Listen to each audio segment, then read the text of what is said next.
Is the NBA rigged? That's the question that's haunted fans for decades. Some say it's just salty losers crying over bad calls. Others, they've got red yarn, corkboards, and a stack of evidence taller than ball on stilts. And honestly, they might be onto something. Today, we're diving headfirst into suspicious lottery results, rigged ref scandals, cursed matchups, and betting behavior so sketchy it could get drafted by the Rockets. So throw on your tinfoil hats and buckle up. We're answering the question every fan has asked at least once: is the NBA actually rigged? Let's start with the most undeniable smoking gun in league history, the Tim Donaghy scandal. Donaghy was a full-time NBA ref and a part-time bookie for the mob. That's not a joke. The man literally bet on games he officiated, games he controlled, and adjusted his foul calls to hit the spread. And he wasn't subtle. We're talking about over 100 games influenced by one man with a whistle and a gambling problem. He later claimed the NBA encouraged refs to extend playoff series and favor big market teams. And before you dismiss him, remember, the FBI believed him enough to open a full investigation. But here's where it gets real shady. Let's rewind to the 2002 Western Conference Finals, Game 6, Kings versus Lakers, aka the robbery in LA. The Kings were up 3-2 in the series and had outplayed the Lakers in basically every category until the fourth quarter, when the refs decided to play defense for LA. The Lakers got 27 free throws, 27 in one quarter. Meanwhile, guys like Mike Bibby were getting elbowed in the face and somehow getting called for the foul. It was so blatant that even diehard Lakers fans were like, yeah, okay, that was a little suspicious. Years later, Donaghy all but confirmed it was rigged. He said higher-ups wanted a Game 7, and surprise, Game 7 had record-breaking ratings. Now, if you're thinking, okay, that was 20 years ago, let's talk right now. The 2024 NBA Draft Lottery. The Dallas Mavericks were fined for tanking. They kept their top 10 protected pick by the skin of Luka's beard. And then they win the lottery and land Cooper Flagg, the most hyped prospect since Bronny's dad. The timing, impeccable. The odds, insanely low. Flagg going to Dallas is great for TV. Luka finally gets help. The league gets storylines, but we get suspicious. Speaking of suspicion, Vegas has been side-eyeing the league for years. Let's talk betting lines. Ever seen the odds on a game shift before any injury news drops? That's not luck. That's information getting leaked. Sharps have been known to dump millions on a team minutes before a star gets rested. The line moves, the books adjust, and everyone else is left confused. Like, wait, why are the Celtics suddenly 6-point underdog? It's not magic, it's intel, and someone on the inside is probably talking. When billions of dollars are involved, silence gets expensive. And when we talk refs, one name keeps popping up like a bad penny: Scott Foster.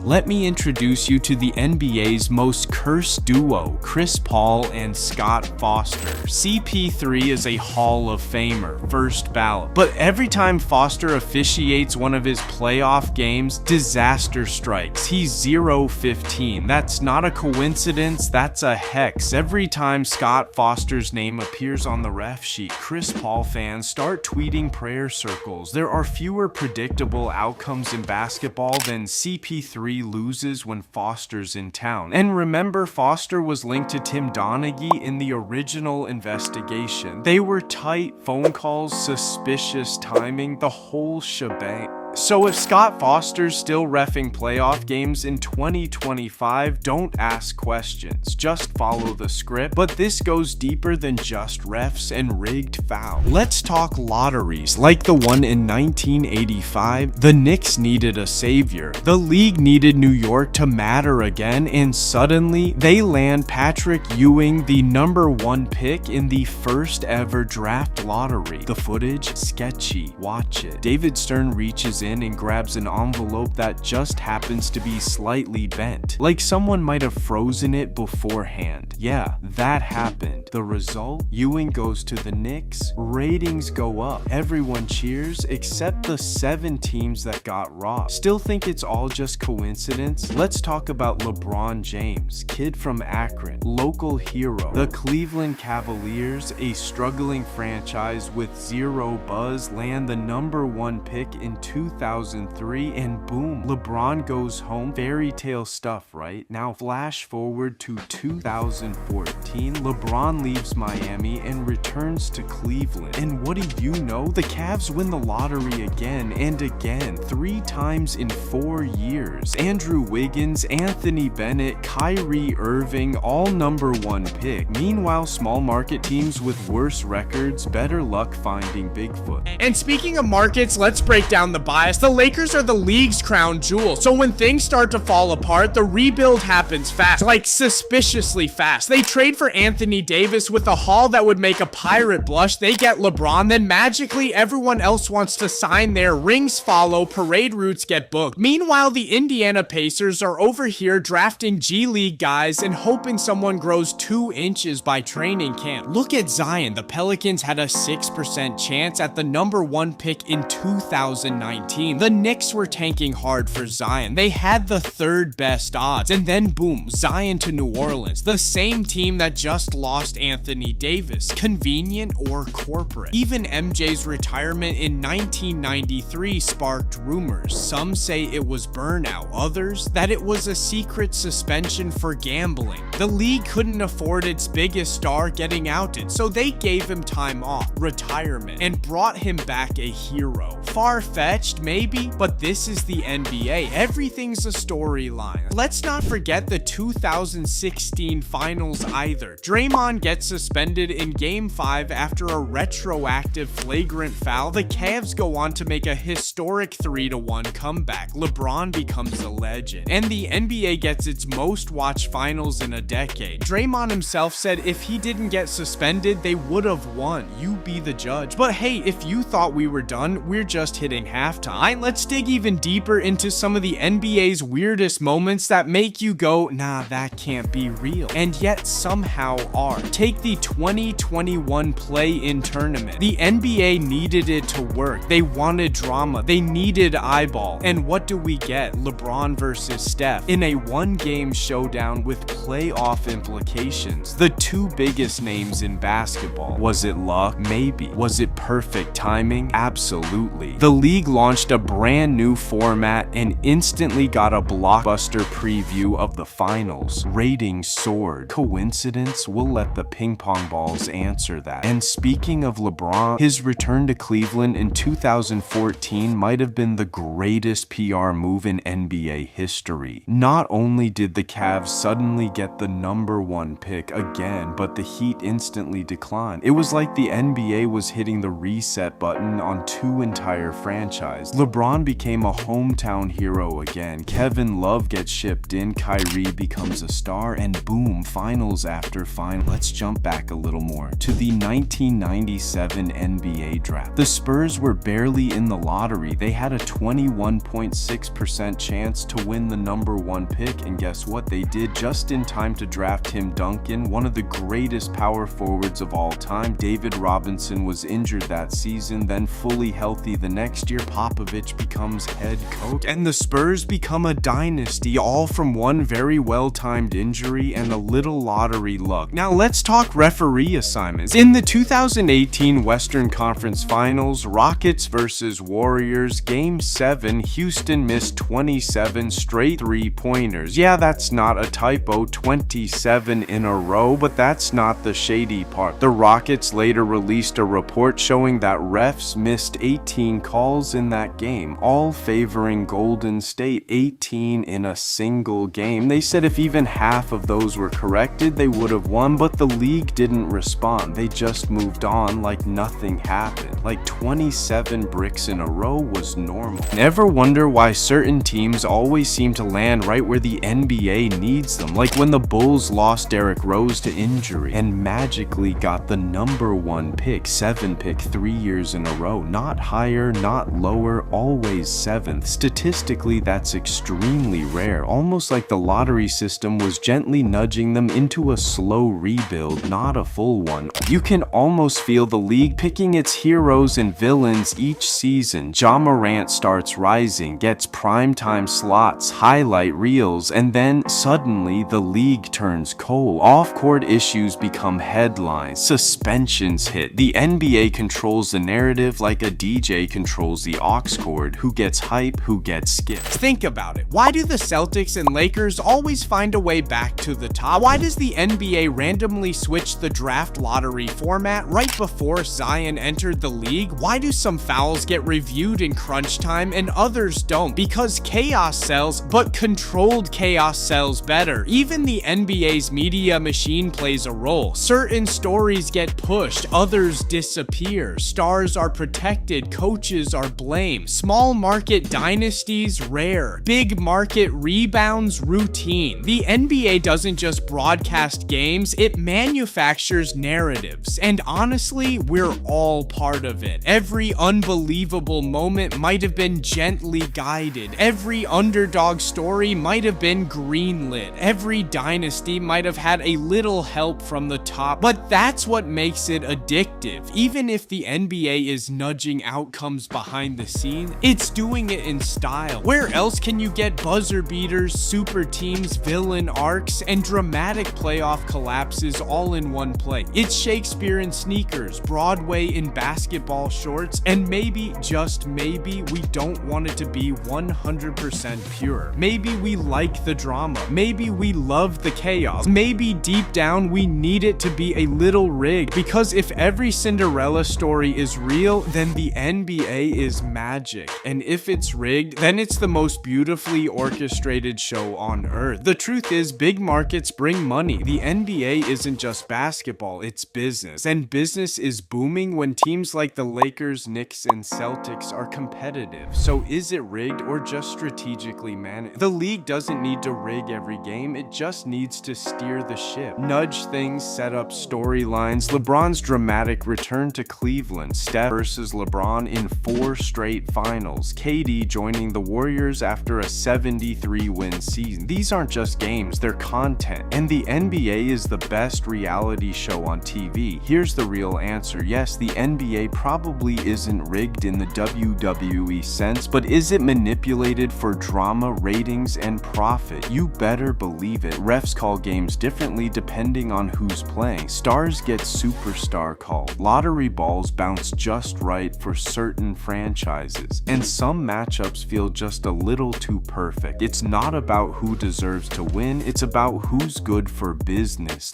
And yet, what we watch every night, every season, because rigged or not, this league is pure entertainment. So is the NBA rigged? Maybe not fully, but it sure smells like it's wearing cologne called narrative control. Let me know what you think in the comments. Do you believe the NBA has a secret script, or is it just a chaotic league where bad luck happens to good teams? Smash that like button like it's a Scott Foster text. Subscribe for more breakdowns, bold takes, and basketball truth bomb. This is Sportsaholic signing off before Adam Silver finds me for excessive truth telling. Peace out, and remember, the game may be played on the court, but it's won in the shadows.